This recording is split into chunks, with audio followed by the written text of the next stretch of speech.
Was he shot? Yes. Where was Abdul Jr. shot? In the head. Did he almost die? Yes. I think he did die, but he, came back. Because Hakeem Robinson is innocent. And you are going to be able to see that for yourselves. That there is no way that Hakeem Robinson is the person that shot and killed Charles McCormick. They thought their power made them untouchable until the courtroom doors closed on their fate. From Hakeem Robinson's deadly rise to Angel Valerio's bachelor party attack, these gang leaders faced verdicts that ended their dreadful legacies with life behind bars. Let's begin. These two men decided on their own to take an entire section of Blue Hill Avenue between Charlotte Street and McClellan Street as their very own. A summer parade, bright music, a crowd full of families, and then, in an instant, gunfire.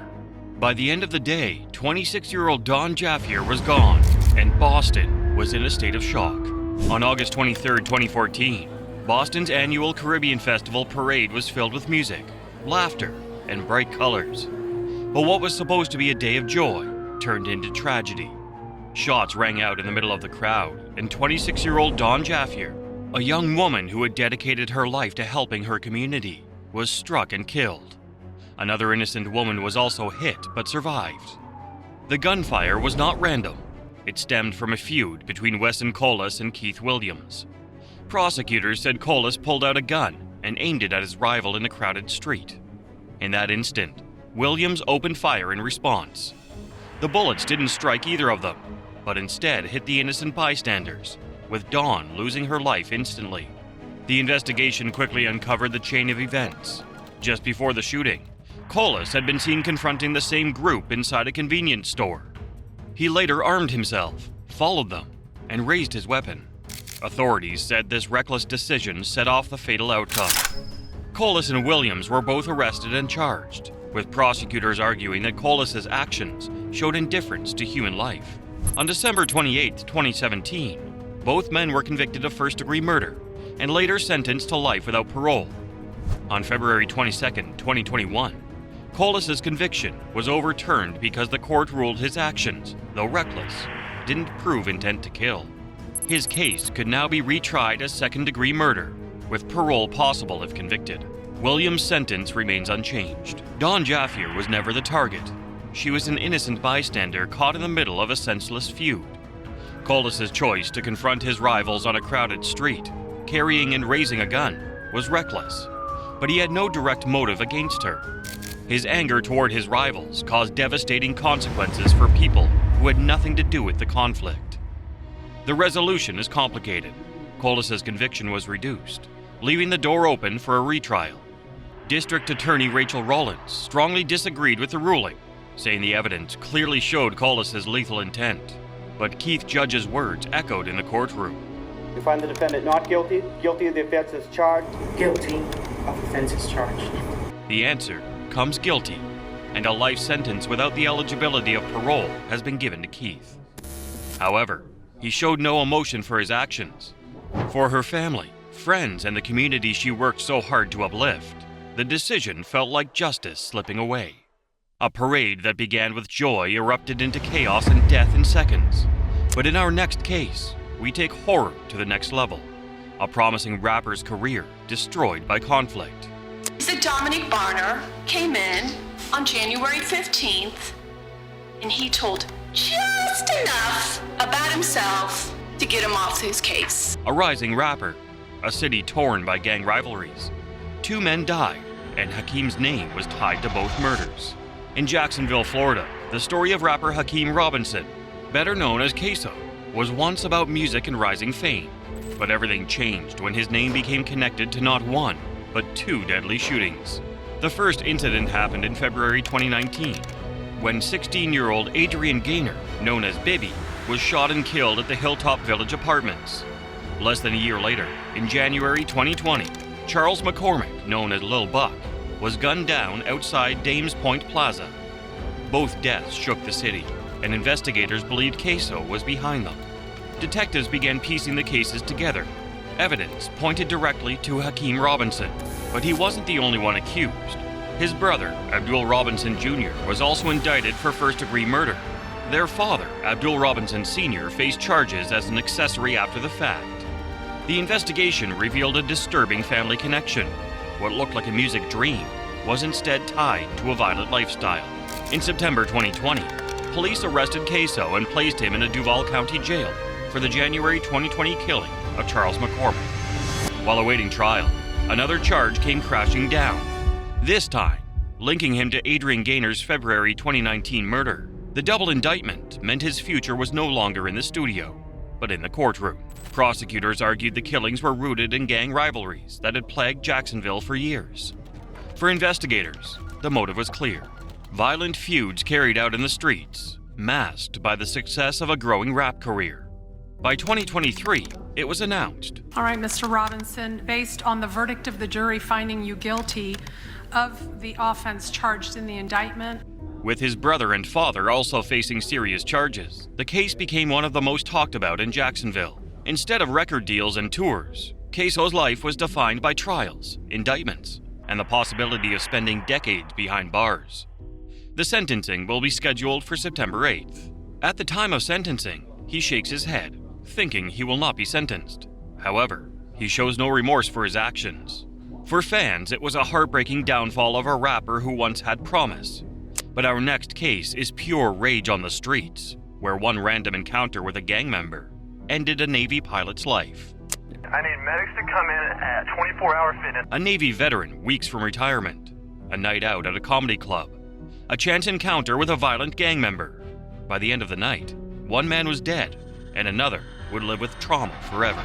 On June 10, 2017, San Diego's Horton Plaza was busy with crowds enjoying a night out.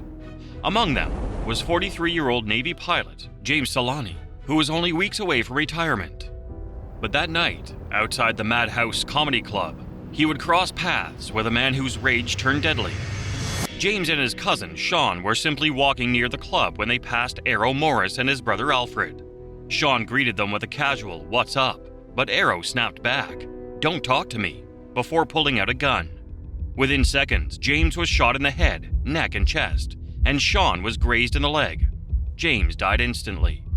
The attack appeared unprovoked, and police quickly launched a full investigation. Witnesses described the shooter wearing a red hat, red shirt, and white jacket, clothing that Errol Morris was later seen wearing on surveillance footage from Horton Plaza and a nearby convenience store. When officers searched his girlfriend's home, they found multiple firearms, strengthening the case against him. In court, Arrow's defense attorney argued that it was actually his brother Alfred who had pulled the trigger and that witnesses had confused the two. But prosecutors pointed to overwhelming evidence tying Arrow to the crime. After nearly 2 days of deliberation, the jury found him guilty of murder, attempted murder, and firearm charges. Prosecutors revealed that earlier that night, Arrow had a heated argument with his girlfriend. Still consumed with anger, he lashed out at the first people he encountered, James and his cousin, turning a simple encounter into a senseless act of conflict. Judge Carolyn Coyote called the killing a random act of conflict and imposed the maximum sentence, 126 years and 4 months to life in state prison. Arrow's long criminal history, dating back to the early 1990s, sealed his fate. The emotional toll was devastating. Sean told the court, "This monster murdered 2 people that night, not 1. He murdered my cousin and the person I used to be." A Navy veteran taken in an instant. But our next case is even more heart-wrenching, where a young girl was caught in gang crossfire at a celebration meant to mark new beginnings. Just a couple weeks ago, 2 of our Providence police officers were shot at on 2nd Street. This is the same group in our neighborhood shooting at one another. A graduation party, a car full of gang members. Gunfire erupts into the night. By the end, a 12-year-old girl was dead, and 5 young men faced decades behind bars. On a summer night in 2013, what was supposed to be a joyful graduation party in Providence turned into a tragedy. A 12-year-old girl named Inez Vargas lost her life when gang members opened fire, leaving a community shaken forever. Inez was just a young girl, celebrating with family and friends when bullets tore through the gathering. She wasn't the intended target, yet she became the youngest victim of senseless gang conflict. 3 other women were also injured that night. The community wanted answers. The family wanted justice. Investigators quickly traced the crime back to members of the Harriet Street gang. Witnesses, Evidence and later testimonies pieced together what happened. 5 men were implicated, including a young man named Angel Valerio, who went by the street name Young Sif. Valerio wasn't the one who pulled the trigger, but he was inside the car when his friends unleashed the gunfire. The triggerman, Brandon Castro, admitted his role and was sentenced to 2 life sentences plus 50 years. Ricardo Vasquez received a life sentence of his own. Another member, Luis Fatboy Gonzalez, faced life plus 130 years after Valerio testified against him. At its core, this tragedy was fueled by gang rivalries and reckless choices. What these men called loyalty ended up destroying families, including their own. Judge Robert Krause called the gang conflict and directly addressed Valerio in court, calling him not just a misbehaving youth, but a thug who had chosen the wrong path. For his role, Angel Valerio was sentenced to 12 years in prison, 1 year less than what the state requested. During sentencing, Valerio said, "I can only offer my apologies and regrets for having any involvement in that tragedy." But for Inez's family, no apology or prison sentence could undo the pain of losing her. A young girl who should have been planning her future was instead laid to rest, leaving behind grieving parents, friends, and an entire community that still feels the wound to this day. 2 lives taken, and not a single ounce of remorse from those responsible. But our next case dives even deeper into betrayal, a family torn apart by greed, where murder was planned for money. 35-year-old Armando Macias became the 3rd co-conspirator to receive the death penalty. A family feud, a deadly plan, and a business inheritance that would cost a man his life. By the end, one gunman would face the ultimate punishment. In 2002, 44-year-old David Montemayor was living in Buena Park, California. A devoted brother and businessman, he had no idea that a plan to end his life was already in motion, planned by his own sister. Deborah Perna wanted control of the family business, Interfreight Transport. But there was one problem. Her father intended to give David the company. Determined to get her way, Deborah hatched a murder-for-hire plot, enlisting members of the Pacoima gang to carry out the deadly plan. David was kidnapped near his home. Eyewitnesses reported that he tried to escape, but the gunman shot him in the head just a mile away. As investigators dug deeper, a shocking truth emerged. 6 people had conspired to kill him for financial gain. Federal and local law enforcement joined forces, working tirelessly to unravel the complex web of suspects behind the brutal crime. After years of trials, all 6 conspirators were convicted. Armando Macias, the gunman who carried out the murder, faced the jury in Santa Ana. Evidence showed beyond a doubt that he had killed David in a cold, calculated act for money. The motive was clear: money and power. Deborah Perna wanted her brother's inheritance, and she was willing to have him killed to get it. On April 21, 2025, the jury handed down the ultimate sentence: death for Armando Macias. However, he showed no emotion for his actions. Deborah Perna is serving life in prison, while the others involved also received long sentences. Justice had finally been served for David Montemayor. The betrayal cut deep, killed by someone meant to be family. Yet the courtroom outcome shows that even the most sinister plans cannot escape justice. Our next case is almost too strange to believe. Cameron Wilson tried to hide a loaded gun inside his own body after accidentally shooting himself.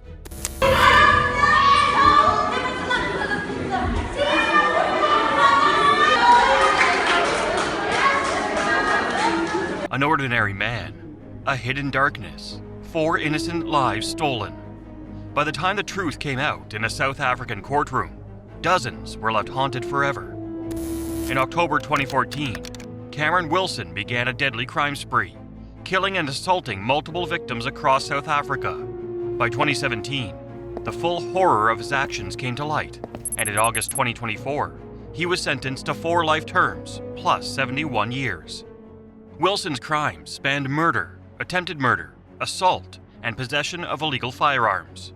The court heard how he was convicted in the deaths of Toyer Strober, Stacey Lee Mohali, Lakita Moore, and in a serious crime against Donnie Davids, receiving life sentences for each. But his brutality didn't end there. He also killed Alfonso Van Rooyen, Ernest Johan Erasmus, and Rosalind Lakay, and committed other violent acts that added decades to his sentence. The investigation was relentless, Cameron Wilson, a member of the feared 28 gang, quickly emerged as a dangerous figure. His father, Abraham Wilson, is also alleged to be a high-ranking member of the same gang and has been charged in connection with a triple murder in Bishop Lavis. Psychologists later declared Cameron Wilson a serial killer and a psychopath, with virtually no chance of rehabilitation. More than 40 witnesses took the stand, many putting their own lives at risk to ensure justice was served. Behind the scenes, officers worked tirelessly day and night under extremely difficult conditions to piece together the evidence that would ultimately secure his conviction. After 51 days of trial, the court concluded that Cameron Wilson was guilty on all counts. His calculated violence revealed a chilling pattern of serial killing and extreme cruelty. While some of his actions were driven by personal gain, the psychological reports painted a picture of a man with deep-seated violent tendencies and a complete disregard for human life. In the end, Wilson was sentenced to 4 life terms plus 71 years. His sentence ensures that he will never harm anyone else and delivers justice to the families of his victims. However, throughout the sentencing, Wilson remained emotionless. He even smiled. The case left a lasting mark on the community. Families of the victims finally had closure, knowing that the man responsible for an unimaginable pain would never be free again. The victim's father said, I still got that pain because I'm never gonna get my child back. Advocate Karine Tunison praised the witnesses and investigators, noting that without their courage, justice might never have been served. Cameron Wilson's reign of terror left 4 dead and a nation in shock. But our next case shows just how far some will go to rule the streets with fear. 8 people are indicted in connection with the murder of 17-year-old Jamani Bland, who was shot and killed outside of Macon's Zodiac Lounge nightclub in July. A 17-year-old teenager, a fatal gunshot, a shattered community. In court, one suspect faced all charges, with his future resting in the jury's final decision. On September 21, 2013, Jamani Bland was shot outside the Zodiac Lounge in Macon, Georgia, sending shockwaves through the community. The investigation led police to Andrew Bonner, identified as the gunman who ended Jamani's young life, a claim supported by surveillance footage capturing the moment. The revelation sent shockwaves through Macon, where residents grew increasingly fearful of gang violence and the safety of their streets. Officers dug deep into the night of the shooting, collecting evidence, speaking with witnesses, and piecing together the events that led to Jamani's death.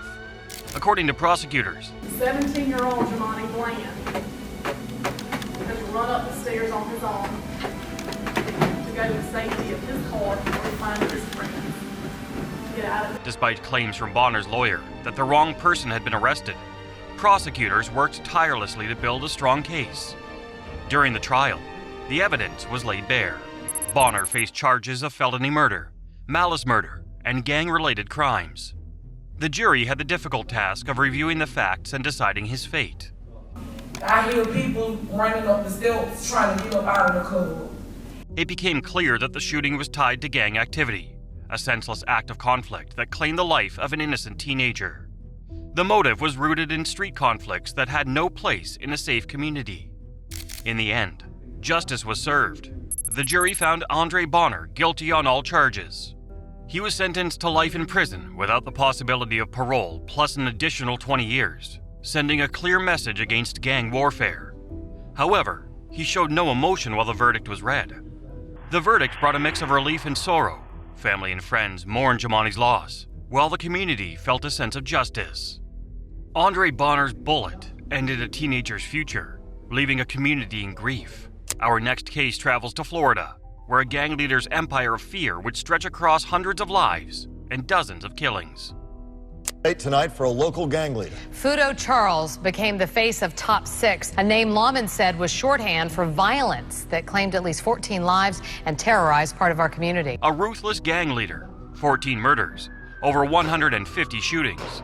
From malls to crowded streets, Charles's Top 6 spread terror, its army swelling to more than 400 members. On September 6, 2025, the courtroom in West Palm Beach was a tense atmosphere. Fudo Charles, leader of one of South Florida's deadliest gangs, stood before the judge, convicted of racketeering, conspiracy, killing, and substance charges. His fate seemed sealed. Just days earlier, a key witness had been gunned down, a chilling reminder of the gang's reach.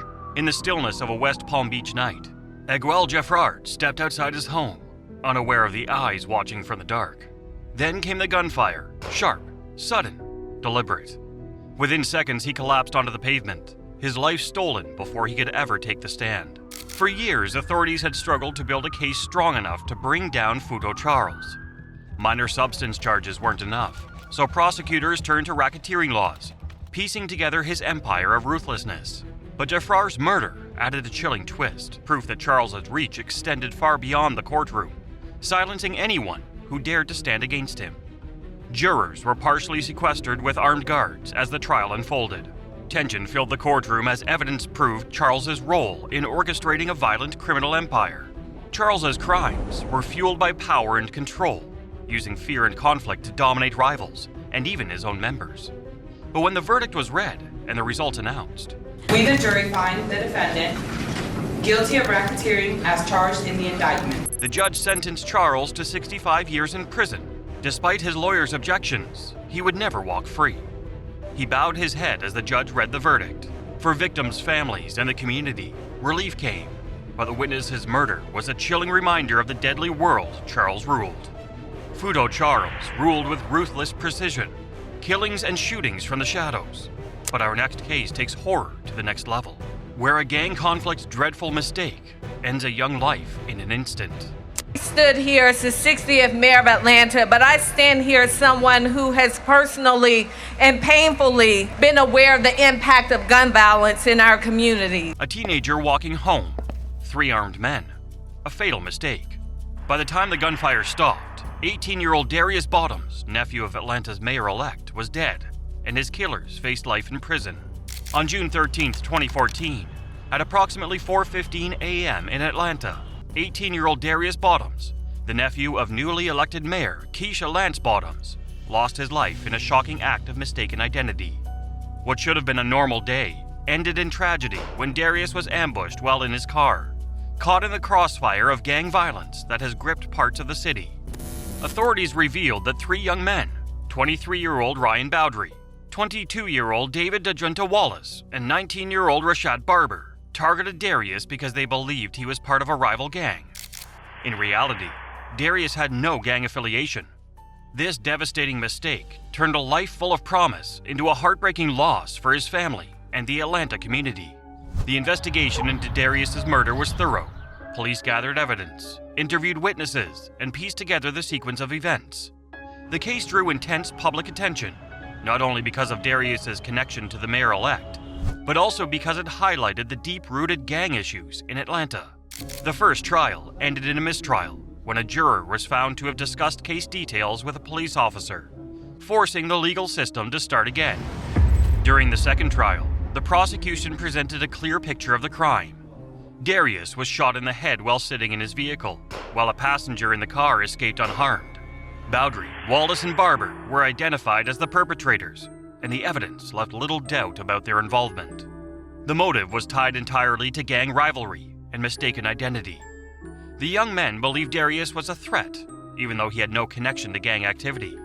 It was a senseless act of violence, a stark example of how gang culture can destroy innocent lives. All 3 men were convicted of felony murder and other related charges. Barber and Bowdry were also found guilty of murder, criminal damage to property, and aggravated assault. Each of the 3 received life in prison, with additional years added for their crimes. However, none of them showed remorse for the actions he took. Darius's aunt, Keisha Lance, expressed heartbreak and concern for the community, saying, And it's hard and it hurts and it is unacceptable. 3 men, 1 mistaken identity, and a life cut brutally short. But in our next case, the chaos of gang atrocity doesn't stop, which turns a night of celebration into a deadly night of guns and gangs. Jaden Myrick is 17 years old. We got him for 3 months. Who's responsible for the first 17 years? Can't be us. We got him after he committed a crime. A wedding night in Buckhead. A groom's friend is waiting for a ride. 1 gunshot later, Christian Broder was dying, and 17-year-old Jaden Myrick's fate was sealed forever. On July 17, 2018, joy and celebration filled the Capital City Country Club in Buckhead, Atlanta. Guests had gathered for a wedding, but by the end of the night, tragedy would strike. Among them was 34-year-old Christian Broder, a beloved husband, father, and restaurant manager. What should have been a night of happiness turned into a nightmare that shook the entire community. As guests left the venue and waited for a rideshare, two young men spotted them. One of them was Jaden Myrick, already tied to gang life. Armed and determined, Myrick and his co-defendant, Taurus Fleetwood, decided the wedding guests were easy targets. What began as a robbery quickly escalated into something much darker. Myrick pointed his gun, demanded wallets, phones, and valuables. Broder, hoping to reason with him, asked for his license back. Instead of mercy, he was shot in the stomach. Fleetwood then sped the two away in a white Dodge Charger. Detectives, including retired Atlanta officer Brett Zimbrick, acted quickly. Witnesses, surveillance, and a 15-year-old inside the getaway car all tied Myrick directly to the crime. Days later, Broder lost his fight for life. His death turned a violent robbery into a murder case. In court, prosecutors revealed Myrick not only showed no remorse, but mocked the grieving family during jail calls and even tried to intimidate witnesses. The trial laid bare the brutality of the crime and the gang influence behind it. Myrick admitted he had been pulled into gang life from the age of 9, groomed by older members. By his teens, he was already committing robberies. But that night in Buckhead, greed, recklessness, and gang loyalty led him to destroy a life and shatter a family. The jury convicted Myrick on 16 counts, including murder, felony murder, armed robbery, aggravated assault, and street gang terrorism. A Fulton County judge sentenced him to life without parole, plus 3 more life sentences and an additional 5 years. The courtroom message was clear. The city belongs to its citizens, not the gangs. However, he remained motionless while the verdict was read. Christian Broder's family was left devastated. Friends remembered him as a kind, hardworking man who loved his wife and children. The actions of these gang members tore families and communities apart, leaving wounds that will never fully heal. And the courtroom reactions of these killers serve as chilling reminders of the devastation they caused.